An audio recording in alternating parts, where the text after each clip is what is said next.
আলহামদুলিল্লাহ রাব্বিল আলামিন ওয়াসসালাতু ওয়াসসালামু আলা সাইয়্যিদিল আম্বিয়া ওয়াল মুরসালিন। আল্লাহ সুবহানাহু ওয়া তাআলা প্রত্যেক উম্মতের জন্য কুরবানি ফরজ করেছিলেন, তবে বিভিন্ন উম্মতের পদ্ধতি বিভিন্ন ধরনের ছিল এবং যেই পদ্ধতিতে হযরত ইব্রাহিম আলাইহিস সালাম কুরবানি করেছেন রাসূলুল্লাহ সাল্লাল্লাহু আলাইহি ওয়াসাল্লামের উপর আল্লাহ সুবহানাহু ওয়া তাআলা ওই পদ্ধতিতেই কুরবানি করাকে ওয়াজিব করেছেন এবং তার উম্মতের উপরও। তো মনে রাখতে হবে, কুরবানি কিন্তু সবার উপর ওয়াজিব না।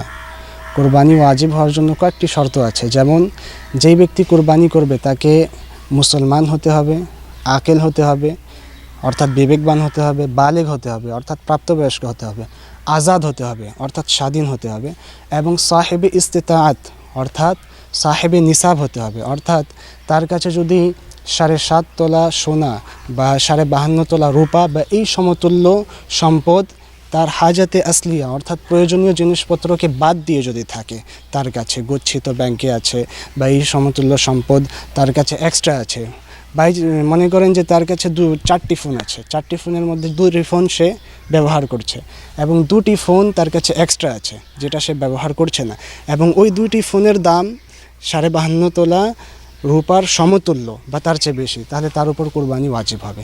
তো এটা কুরবানি ওয়াজিব হওয়ার শর্ত। পশু নির্বাচনের ক্ষেত্রে আমাদেরকে দেখতে হবে পশুটি সুন্দর কিনা, এবং পশুটির মধ্যে যদি কোনো দোষ ত্রুটি থাকে তাহলে ওই পশু দ্বারা কোরবানি কিন্তু হবে না। যেমন, পশুটির শিং নাই, এখন জন্মগতভাবে যদি পশুটির শিং না থাকে তাহলে তার দ্বারা কোরবানি হয়ে যাবে, এবং যদি পশুটার শিং ভেঙে গিয়েছে, যদি মজ্জাসহ ভেঙে যায় অর্থাৎ গোড়াসহ, তাহলে তার দ্বারা কোরবানি হবে না।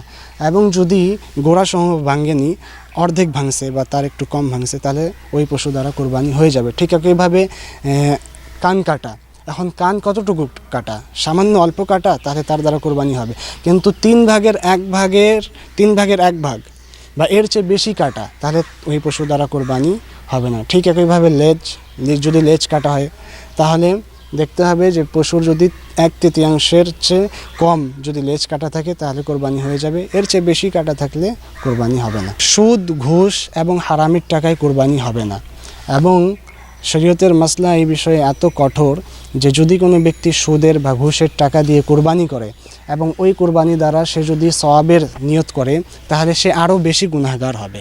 কারণ একটা তো তার টাকা হারামের, এবং হারামের টাকা দিয়ে সওয়াবের নিয়ত করা যায় না।